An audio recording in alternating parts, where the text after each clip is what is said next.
Good morning, everybody. So sorry for the slight delay, but it was a technical delay only, hopefully. So we are ahead of a very long Easter weekend, which may also explain why we have some people who are missing on the video. But the presentation will be circulated widely, so it will be known by all those who could not attend today. So thank you to Laurent, Guardelli, and Alexandra Briens from Coblence Avocats. So Coblence is the French pronunciation, but it's in English it would be Coblence also. So labor litigation in France, we all know that in Europe at least, labor litigation is very often associated with France. You cannot live in France and employ labor people directly or indirectly or all sorts of contracts without having one day, at least, a litigation. But hopefully some litigation can be resolved easily and others are more complicated. So I think I will now leave the floor to the specialists. Coblence Avocats is specialized in labor law. So please follow up.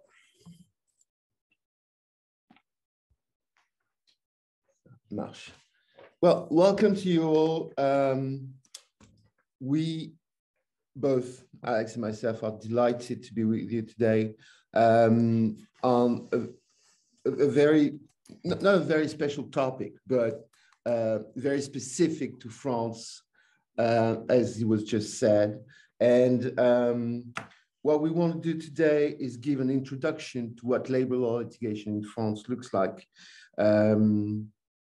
Because obviously, you've got many types of different litigations, you've got many different claimants, and you've got many different adversaries. So this is what we want to introduce today without probably entering into too many details, but so as to give you some kind of overview, general overview of what we're up to in terms of litigation in France in labor law.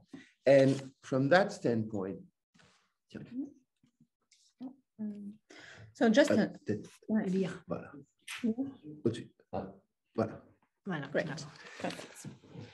And first of all, as an introduction, I just said we have many types of litigations. We've tried to simplify that very basically into, say, two main categories, dividing into two subcategories themselves. You may have litigation with people inside the company or with people outside the company. With people inside the company would be your employees at first, obviously, but it would also be trade unions, representatives, works council, which we call collective labor litigation. You may also have litigation involving external parties to the company, that is with the social security bodies, or with what is called labor administration, which renders decisions against which you may want to go see the judge and claim that you don't agree with it. One example of that being the dismissal of so-called protected employees being obviously trade union representatives, works council people, and say a series of other people that we'll come back on. We've made that choice of focusing this morning on civil litigation as opposed to criminal litigation. Criminal litigation being where the criminal liability of the company is incurred. And for instance, if you've got a suicide on the place of work, you may enter into some kind of criminal litigation.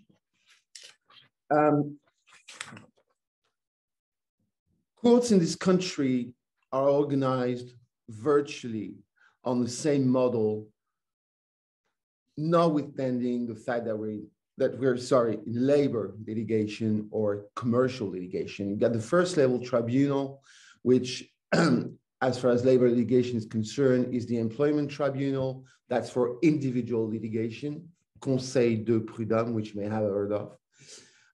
Judicial Tribunal, Tribunal Judiciaire, which is where most of the collective litigation is being called, and Administrative Tribunal against the, obviously, the decision of the administrative bodies. Then if you're not happy with it, well, you can appeal the decision before the Court of Appeal, whether it's an administrative Court of Appeal or a judicial Court of Appeal. And then if you're still not happy with it, you may go to the third level, Cour de Cassation or Conseil d'État, which are our Supreme Courts, and which have something a little bit specific. These courts do not rule on the facts of the matter. These courts rule on whether or not law has been properly applied by the lower jurisdictions. And when an action is being introduced, when a claim is being made, it can be either on the merits, this is what we call le fond, and usually long procedures, or very summary proceedings, référés, for very obvious matters. For instance, you're not paying an employee's salary, it's urgent, it's obvious, he goes on summary proceedings before the labor court. As I said, we start with individual labor law litigation, and since I'm trying to be a gentleman today, Alex is going to do that, whereas she probably should have introduced the matter. So let's talk a little bit about individual litigation, basically, which will be litigation before what we call the Conseil de Prud'homme, so Employment Tribunal. Just a few examples, the type of litigation. Well, there are all litigation which would relate obviously to the relation between an individual employee and the employer, so all in relation with the employment contract. So it could be some matters such as overtime claim, issues about termination of the employment contract, and we will talk a little bit later on about this litigation because obviously it is the one that you might face most in your companies. And also you could, for example, go to the employment tribunal when you have an issue with an employee in relation with a non-compete clause. So either the employee considers, for instance, the non-compete clause is not valid, or you go to the courts, to the employment tribunal, because you claim that the employee is infringing his non-compete clause, okay? So in all those situations, with this relation between one employer and the employee, you go to the Conseil de Prud'homme. So the employment tribunal, the Conseil de Prud'homme, is really a specific jurisdiction for historical reason. So it was created a long time ago in 1806 by Napoleon. At the time, it was created in a city called Lyon because there was big litigation between silk manufacturers and the workers. So it first started there. And then, Alex is very proud of that because she comes from Lyon and she wants everybody to know that the labor courts were born there. I was born in Lyon. So you see. All right, so Parisians are a minority today. Yeah, but a little bit of history, you know, so that when you go to a dinner, then you say, hurt. did you know that? So that's don't good. worry, we are my list and I are coming from Brittany. Okay. All right, so I'm the only one of my kind.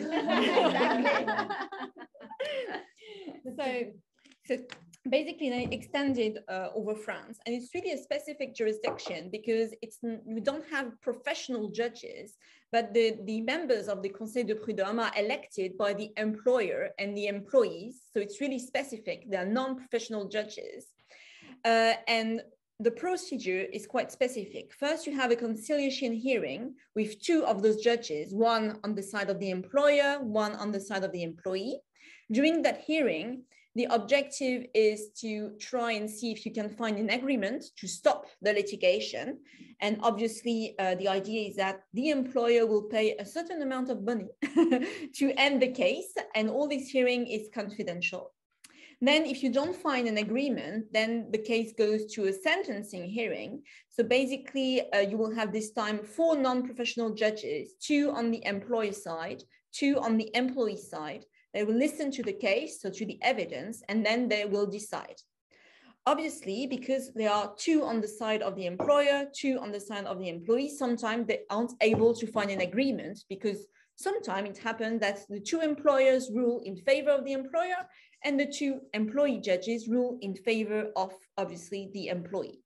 So then we need to have another judgment hearing, and this time there is a professional judge which comes. And this professional judge will sit with those non-professional judges, but he will be the only one to decide on the case. And then if you are not happy with the decision of the employment tribunal, you can obviously appeal. And the delay to appeal is 1 month or 15 days in case we are talking about summary proceedings.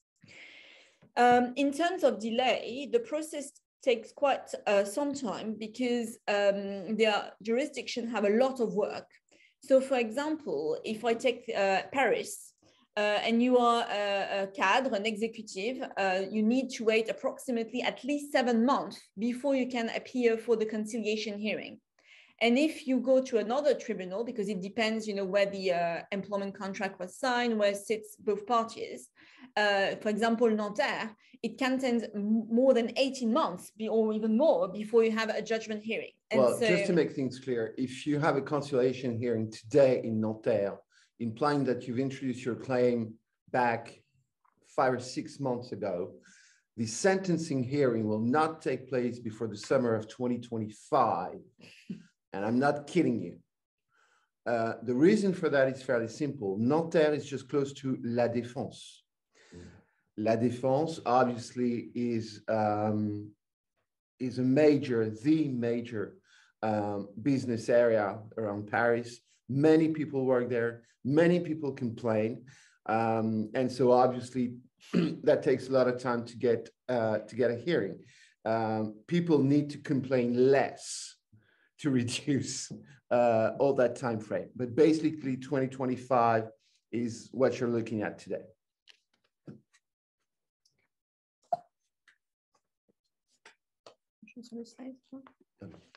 Okay, so we can probably focus a little bit more on the dismissal litigation, which is probably the one you will be mostly facing with your employees.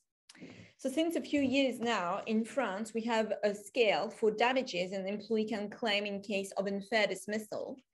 So basically, the judge will decide between a minimum and a maximum amount, depending on the employee's length of service.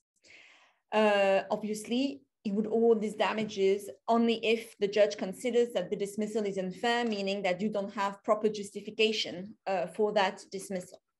But this scale is quite good for employers because it gives a certain level of certainty on the level of damages and, of course, on the level of risk you might take, obviously, when dismissing an employee. This being said, there has been a lot of litigation around this scale, and trade unions are fighting against this scale because they are claiming that it doesn't indemnify sufficiently the employees, in particular those employees with a really small length of service.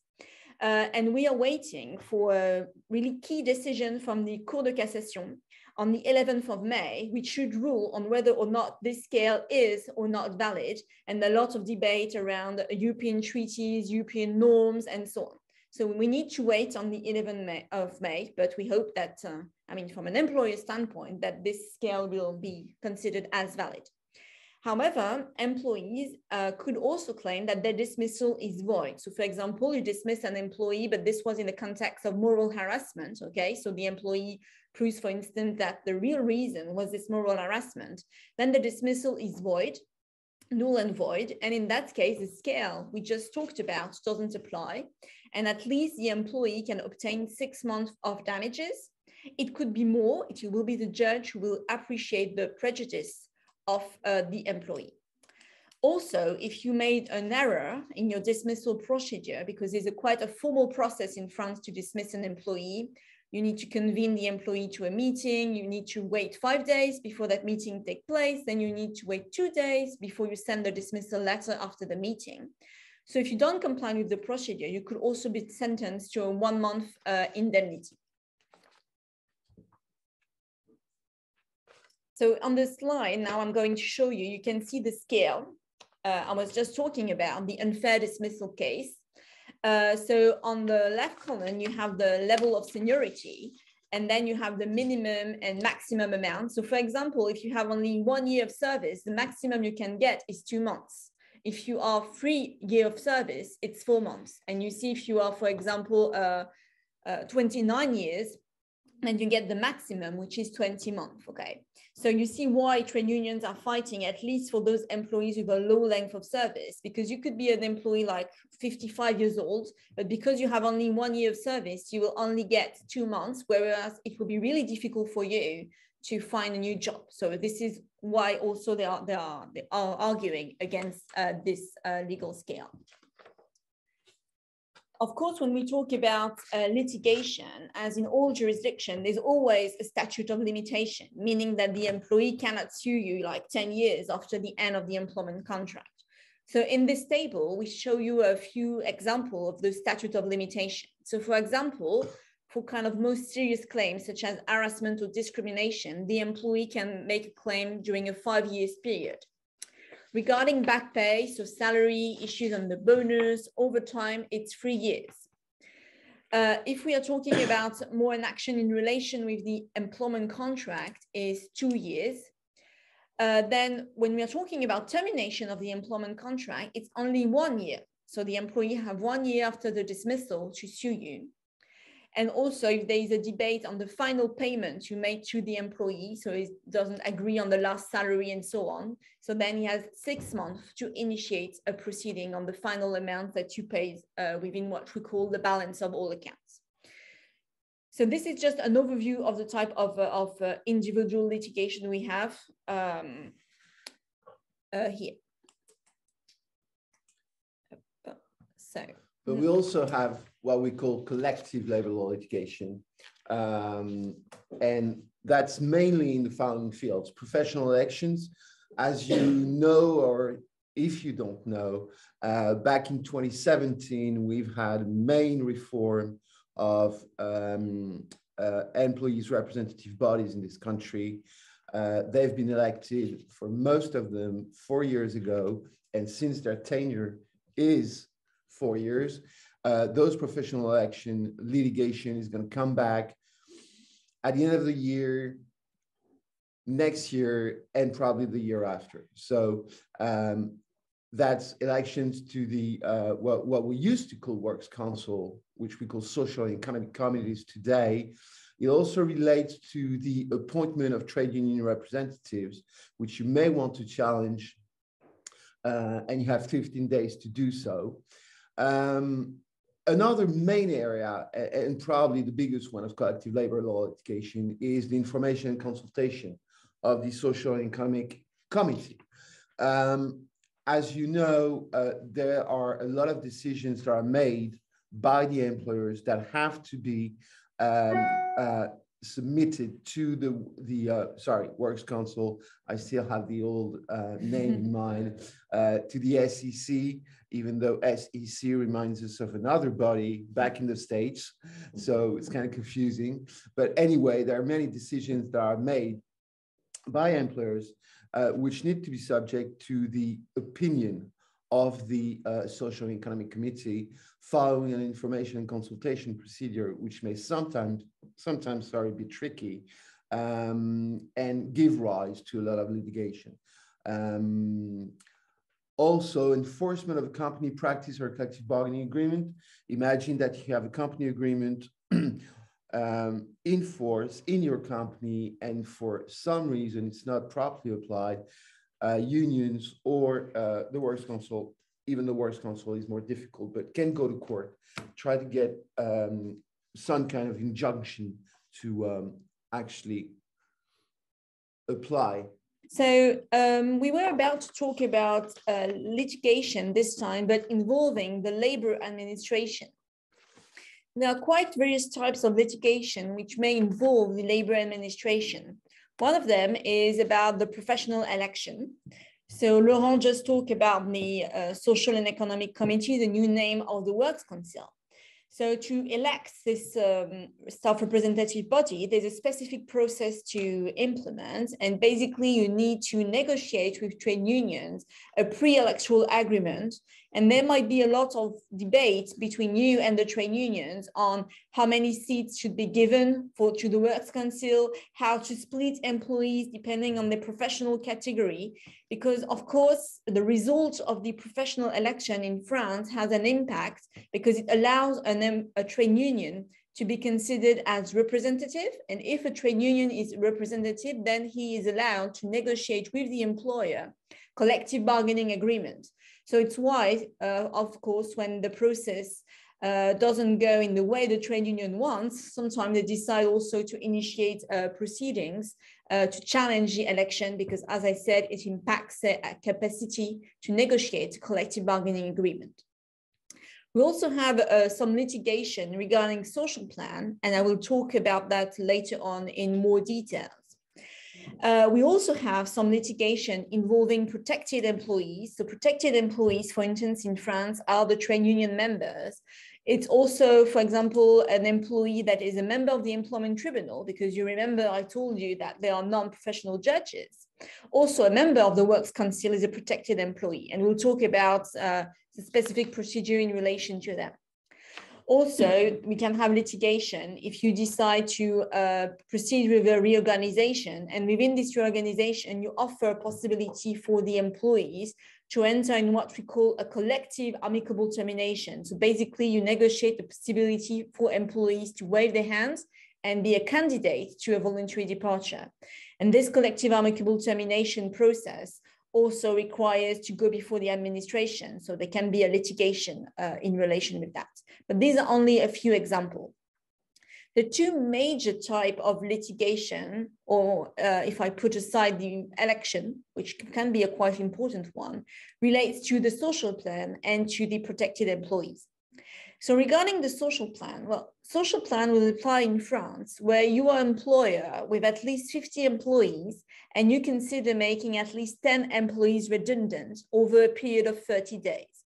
In this situation, you need to negotiate what is called a social plan. So the social plan will include a certain number of measures to help employees that are going to be made redundant. So for example, you will offer them the possibility to follow a training, you will offer them the possibility of a sort of a placement and those kind of things. And the social plan is negotiated either with your trade unions, and then you have a collective social plan, collective bargaining agreement, or either you can also discuss it with the Works Council, so the Social and Economic Committee. And then once you have discussed with the Works Council, the employer drafts a social plan, but on a unilateral basis. So when you have this document, you need to go to the Labor Administration, which now is called in France the DRIT, changed named 1st April this year. And the administration review the document, will review also how you handle the information and consultation process of the Works Council and decide either to approve or not your document. So it has 15 days to approve the document if it's a collective bargaining agreement. So if you were able to negotiate the social plan with trade unions, and the time period to approve is 21 days if you had to unilaterally draft the social plan because either you didn't have any trade unions or either the trade union didn't accept your draft social plan. Of course, sometimes the decision will be in your favor, which means the social plan is approved and then you're allowed to make employees redundant, or either it's not in your favor. So in both situations, you or the trade unions or employees, obviously, depending whose decision is in favor, can decide to bring proceedings before the administrative tribunal, and they have 2 months to initiate procedure and to challenge the authorization of the labor administration regarding your social plan.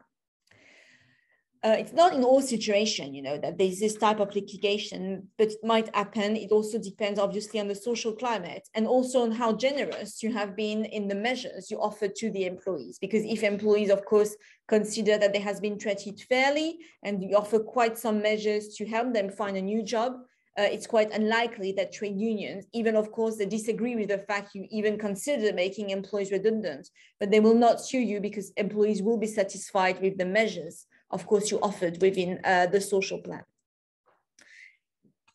However, in relation with collective redundancy on a certain number of topics, it will not be the administrative jurisdiction which will be competent, but it will be the employment tribunal. So for example, if on an individual basis, the employee disagree on how you apply the social plan, he says, you should give me this amount of money because this is what is written in the social plan, but you interpret the social plan in a different way, then he will go, for instance, to the employment tribunal. Or it considers that you don't have a valid economic justification regarding French standards, and basically considers his dismissal is unfair, then he will also go to the employment tribunal. Another type of process where you might need to have the administrative jurisdiction involved is when we talk about terminating a protected employee. So as I mentioned earlier, we have a certain number of protected employees in France. Basically, it's trade union representative, the member of the Works Council, so now known as the Social and Economic Committee. We have also the members of the Employment Tribunal, and also other types such as employees advisor. We'll not detail that. The only thing important for you to remember is that when you consider dismissing an employee, it's useful checking with HR, if this employee is protected in a way or another, just to be sure that you follow the correct dismissal procedure. Because regarding those specific employees, it's not just about inviting them to a pre-dismissal meeting and then sending the dismissal letter. The process is a little bit more complex. First, in some situation, you will need to obtain the opinion of the Works Council on the project. The opinion is not binding, okay? So they can say, and 100% of the cases or 99% of the cases will give a negative opinion on the project of dismissing their friends, okay? And this opinion is requested in companies with at least 50 employees, okay? Once you have the opinion of the Social and Economic Committee, then you write to the Labor Inspectorate, so quite long detailed letter with a lot of evidence to tell him why you consider you have a valid case to dismiss, this employee. So if it's unfair dismissal, you need, for example, really strong evidence. If it's misconduct, you need to prove, the misconduct the employee has committed. And then the Labor Inspectorate has 2 months to make his decision. He will usually come and talk with you and interview also the employee, look at the evidence and so on. Then he gives his decision. You need an express authorization of the Labor Inspectorate before dismissing a protected employee. So if the decision is positive, then you can send the dismissal letter. If it's not positive, then you could also decide to bring a proceeding before the Labor Administration to challenge his decision. So obviously, if this decision is in your favor, it will be the employee who will initiate the proceeding. If it's not in your favor, you will initiate the proceeding. So finally, we have litigation involving social security authorities, what we call social contributions litigation. Social contribution litigation is about making sure that you have paid as an employer all social contributions that you are supposed to pay, not only those that come out of your pocket, but also those that are paid by the employee, but you pay on his behalf. So what would happen is that the URSSAF, which is the social contributions collection body, will inform you of someone's visit on a given day, which will review all declarations, all pay slips, whatever document they need to ensure that you've paid your social contributions correctly. Following which, it will send you what we call an observation letter. That is to say, I have the project of reassessing the company on such and such contribution that was not properly paid, and you answer to that observation letter, based on which the social security body will or not decide to reassess the company. And from then on, and it can be major amounts. Imagine that you have one social contributions that could be, I don't know, 0.1% of all employee salary, and you have 10,000 employees in this country. It can go very, very quickly. The statute of limitation here is 3 years. So you can imagine that it's easy to talk in millions very quickly. If you're not happy with the reassessment, whether it's the amount, whether it's in principle, you first go before what we call the CRA. CRA is not something nice to hear. Basically, it's the amicable part of the procedure where you talk to the URSSAF and you say, well, listen, you know what? I'm not happy with what you just did for such and such reason. So please cancel the reassessment. Let me tell you something. If any one of you ever won before the CRA, well, you know what? That's big. The CRA is... Oh, I did. You did? Yeah, well, not something big, really. We had a general manager who was on a part-time, and we did not, it was on a forfait jour, and we paid contribution on part-time, not on the full thing, and we managed to fool them into agreeing that it should have been a part-time, and we won. Before the CRA, that is very big. But it happens. No, frankly speaking, that out-of-court amicable proceedings is an absolute joke in 99% of the cases for a very simple reason. The CRA is part of the URSSAF. It's as simple as that. So they're not going to, at any moment, they're not going to say that their buddy that they cross in the corridors and they have coffee with just made a mistake. They virtually never do that. So if you're not happy, and you're not going to be happy, you go before the judicial tribunal to plead your case. Then you may have other social security authorities, which we don't necessarily think about. As you know, employees can, in certain cases, be sick or have an accident which is directly linked to their job and to their working conditions. In other instances, they can also be sick or have an accident that have nothing to do with it, in which case some of them may find an interest trying to have their disease or their accident recognized as linked to their working conditions. In which case, the one body that's competent is called CPAM, Caisse Primaire d'Assurance Maladie, before which you're going to, I'm sorry. Ah non, c'est à côté.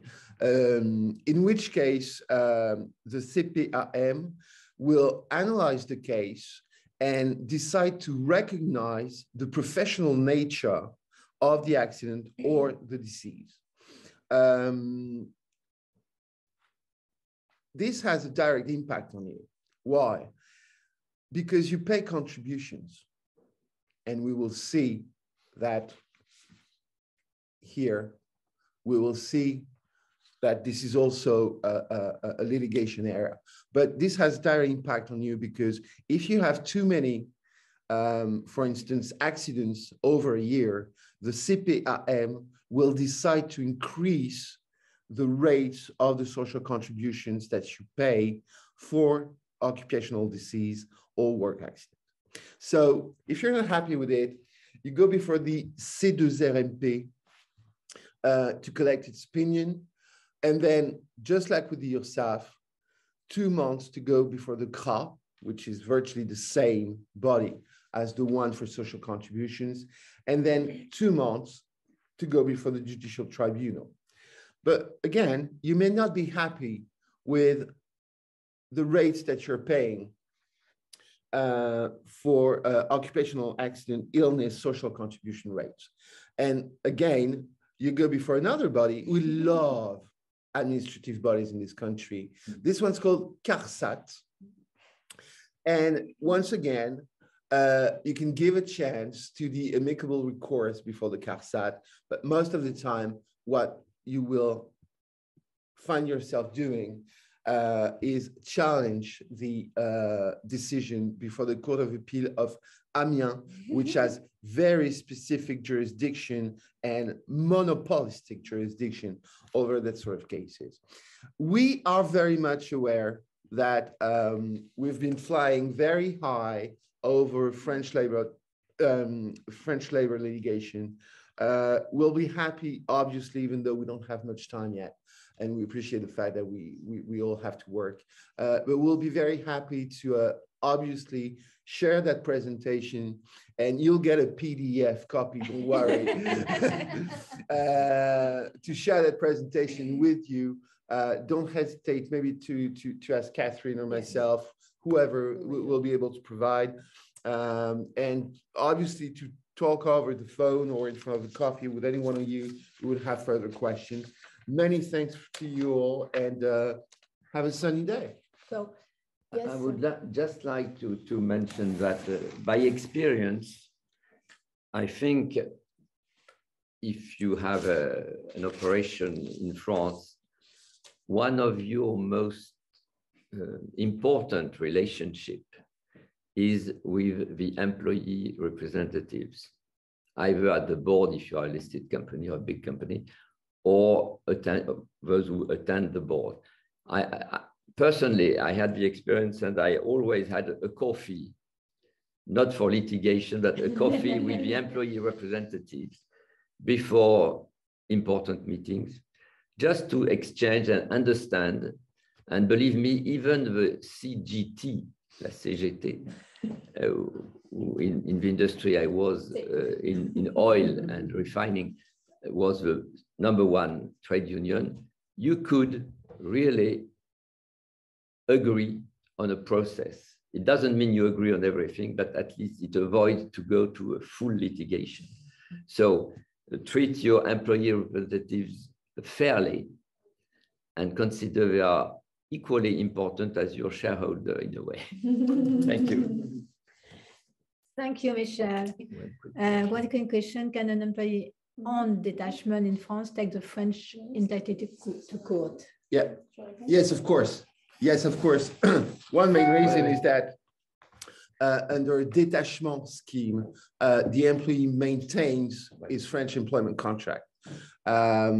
Therefore, there is no reason whatsoever that a French Conseil de Prud'homme would decline jurisdiction over that sort of case. So yes, it's not because you send someone abroad that is not going to catch you back here in France. Yeah, and even actually, if the person is seconded in France, has a UK contract and is seconded in France, you will still have to apply certain rules of public policy, such as working time or minimum wage. So if you don't comply with those public policy rules, then of course your UK employee can sue you before the French Employment Tribunal because you infringe the French rule around settlement. But from our experience, I've never seen this type of litigation, but it's possible. Sure. Thanks, our experts and Michel. Thank you. Thank you. Well, many thanks to you all. Thank you very much. Thank you. And Thank you. Thank you. Have a nice day.